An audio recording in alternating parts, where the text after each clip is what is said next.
নমস্কার দর্শক বন্ধুরা, দ্য আর্ট অফ টেস্ট চ্যানেলে আপনাদের সকলকে স্বাগত জানাই। আজ আমি বানাবো রেস্টুরেন্ট স্টাইলে শাহি মালাই পনির। ঘরে বসে রেস্টুরেন্টের মতো মশলা, মালাই আর পনিরের দুর্দান্ত কম্বিনেশন, যা একবার খেলে ভুলতে পারবেন না। অতিথি আসুক বা হোক ঘরোয়া, স্পেশাল দিনে এই শাহি মালাই পনির আপনাকে একদম প্রশংসার কেন্দ্রে রাখবে। শাহি মালাই পনির তৈরি করবার জন্য পনিরগুলোকে প্রথমে আমি ছোট ছোট টুকরো করে কেটে নিয়েছি। এবার পনিরগুলোকে নুন, হলুদ আর লঙ্কার গুঁড়ো দিয়ে ভালো করে মাখিয়ে নিতে হবে। কড়াইতে তেল এবার গরম করে নিয়ে পনিরগুলোকে 3-4 মিনিটের জন্য ভালো করে একটু ভেজে নেব।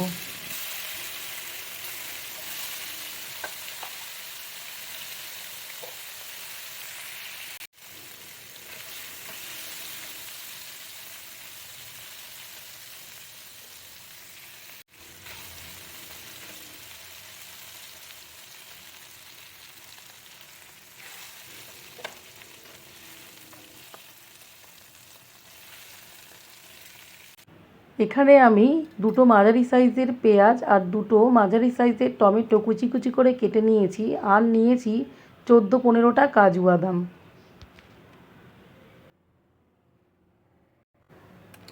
এবার কড়াইতে তেল দিয়ে দিলাম। তেল গরম হয়ে গেলে পেঁয়াজগুলোকে খুব ভালো করে লাল করে ভেজে নিতে হবে।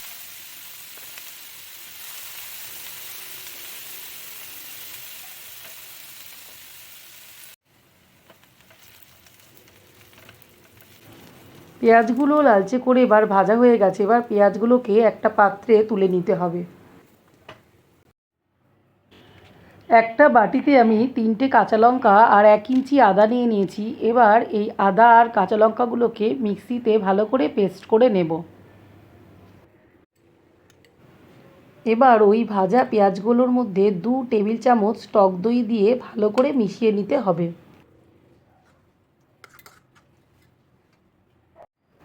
এবারে ওই পেঁয়াজ ভাজা এবং টক দইয়ের মিশ্রণটাকে মিক্সিতে ভালো করে পেস্ট করে নিলাম।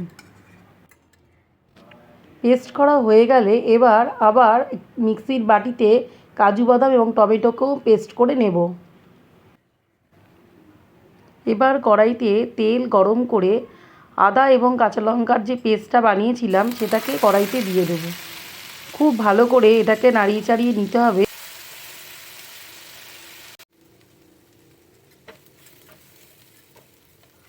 মশলাটা যখন ভাজা হয়ে যাবে তখন পেঁয়াজ এবং দইয়ের যে পেস্টটি বানিয়েছিলাম সেটা আবার কড়াইতে দিয়ে খুব ভালো করে কষিয়ে নিতে হবে।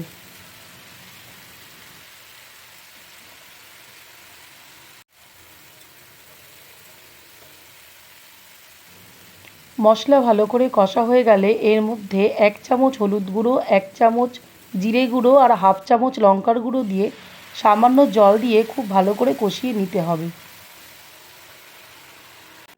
মশলা ভাজা হয়ে গেলে এবার ওই মশলার মধ্যে টমেটো আর কাজু বাদামের পেস্টটা দিয়ে দেব। খুব ভালো করে এই মশলাটাকে কষিয়ে নিতে হবে 10 মিনিটের জন্য।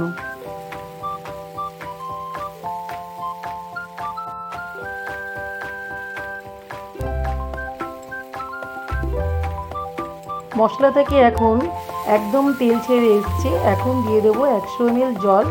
জলটা ফুটে আসলে এর মধ্যে পনিরগুলোকে দিয়ে দেবো।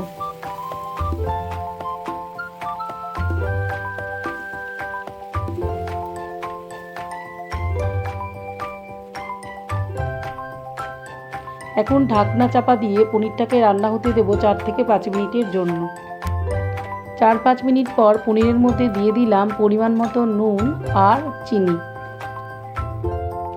গ্যাসের ফ্লেম লো করে ঢাকনা বন্ধ করে এবার রান্না হতে দেবো 7 থেকে 8 মিনিটের জন্য।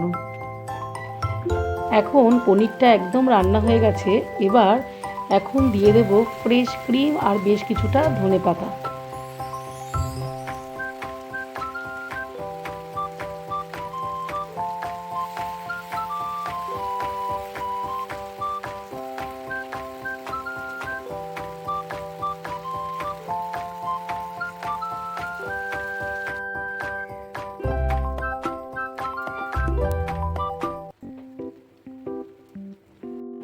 তৈরি হয়ে গেল রেস্টুরেন্ট স্টাইলে শাহি মালাই পনির। ভিডিওটা যদি আপনাদের ভালো লেগে থাকে তাহলে লাইক, শেয়ার এবং সাবস্ক্রাইব করতে ভুলবেন না।